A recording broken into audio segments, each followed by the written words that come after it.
Welcome to The Explainer. Today, we're diving into the epic history of Spain.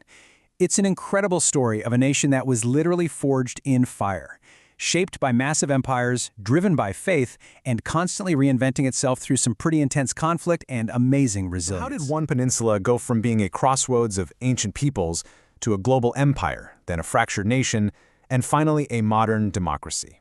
Well, that's exactly what we're going to unpack.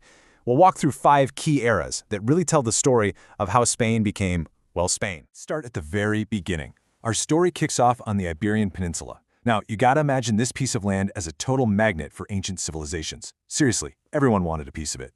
And each group that came through left its own mark, a mark that, believe it or not, you can still find in Spain today. Long before anyone called it Spain, this place was a patchwork of different peoples. You had the native Iberians and Celts, right? Then, Phoenician traders sailed in and set up shop, founding cities like Cadiz.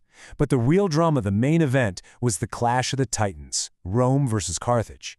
These two superpowers went at it in a series of brutal wars for control. And in the end, Rome came out on About Rome. They didn't just conquer, they changed everything. They completely transformed the land. For hundreds of years, the region, which they called Hispania, just soaked up Roman culture. This Romanization was so total, it's incredible. It's where Spain gets its language, which comes right from Latin, its legal system, its amazing roads, and, crucially, the religion that would shape its destiny for centuries to come, Christianity. So, fast forward a bit. The Roman Empire eventually falls apart, and the Visigothic kingdom that takes over, well, it starts to get weak. And that weakness opened the door for a dramatic new chapter. A powerful force from North Africa was about to arrive, and it would completely redefine the peninsula for the next, get this, 800 years.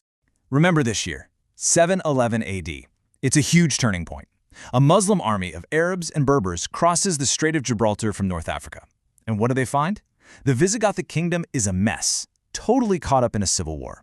They saw their chance, took advantage of the chaos, and conquered almost the entire peninsula with, just breathtaking speed. What happened next was just remarkable.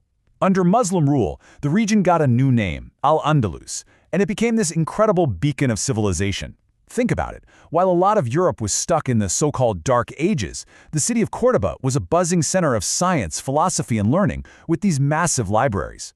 And for a while, it was this amazing society where Muslims, Christians, and Jews lived together, creating this really rich, unique. Golden ages don't often last forever. Al-Andalus started to splinter into these smaller, rival kingdoms called taifas, and all that internal fighting made them weak. Meanwhile, what's happening up in the north? The Christian kingdoms are doing the exact opposite. They're getting organized, getting stronger, and uniting. This complete flip in the power dynamic is what kicked off the Reconquista, that centuries-long campaign to take back the Pivotal moment. The end of that long Reconquista happens to line up perfectly with a few other massive events. And together, they're going to catapult Spain from just a peninsular power to, and this is no exaggeration, the world's very first global superpower. If there's one year you remember from this, make it this one. It's a year that didn't just change the course of Spanish history. It changed the course of world history, and it all came down to 3 huge things happening almost at the exact same time. Okay, so what were they? First, the Catholic monarchs, Isabella and Ferdinand, finally conquered Granada. That was the last Muslim stronghold, and with that, the 781-year-long Reconquista was officially over. Second, they decided to enforce absolute religious unity, which meant expelling all Jewish people who wouldn't convert to Christianity. And third, they decided to roll the dice and fund a sailor from Genoa named Christopher Columbus, and we all know how that turned out. His voyage basically opened the door to the Americas and redrew the map of Bet on Columbus payoff. A literal flood of gold and silver started pouring in from the Americas, and this wealth fueled the rise of the ridiculously powerful Habsburg dynasty.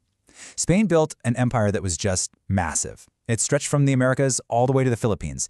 You've probably heard the phrase, the empire on which the sun never set. Well, they were talking about Spain. For a solid chunk of time, Spain was, without a doubt, the most powerful nation on. What goes up must come down. Empires don't last forever.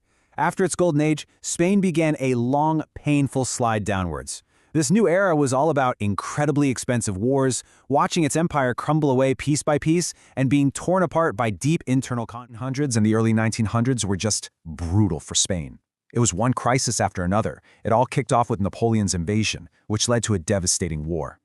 Right after that, boom, almost all of its American colonies fight for and win their independence.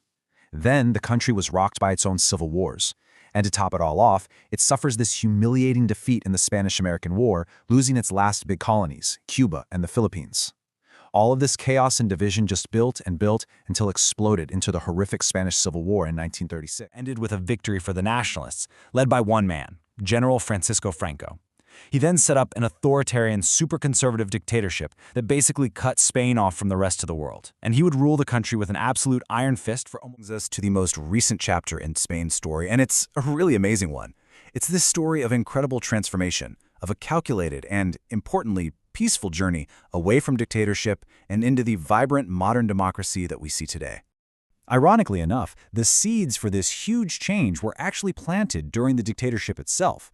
See, in the 1960s, Franco's government brought in some economic reforms that led to what's known as the Spanish Miracle. Suddenly, there was this huge boom in tourism and foreign investment that completely modernized the country. And this created a brand new, prosperous middle class. A middle class that was about to start demanding political freedoms to go along with their new economic ones. 1975. Francisco Franco died. This was it. The entire nation held its breath.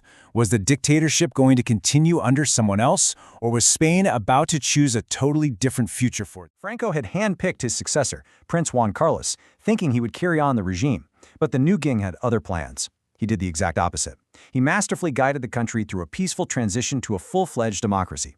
Political parties were legalized, they held their first free elections in decades, a new democratic constitution was approved, and just like that, Spain was back, firmly taking its place among the modern nations of Western. It's just an incredible journey, isn't it? From a Roman province, to a jewel of the Islamic world, to a global empire, and finally to a modern democracy. Spain's story is all about constant, radical reinvention. It's such a powerful testament to the resilience of a nation. Which, of course, leaves us with one final fascinating question. After transforming itself so completely, so many times, what on earth will Spain's next chapter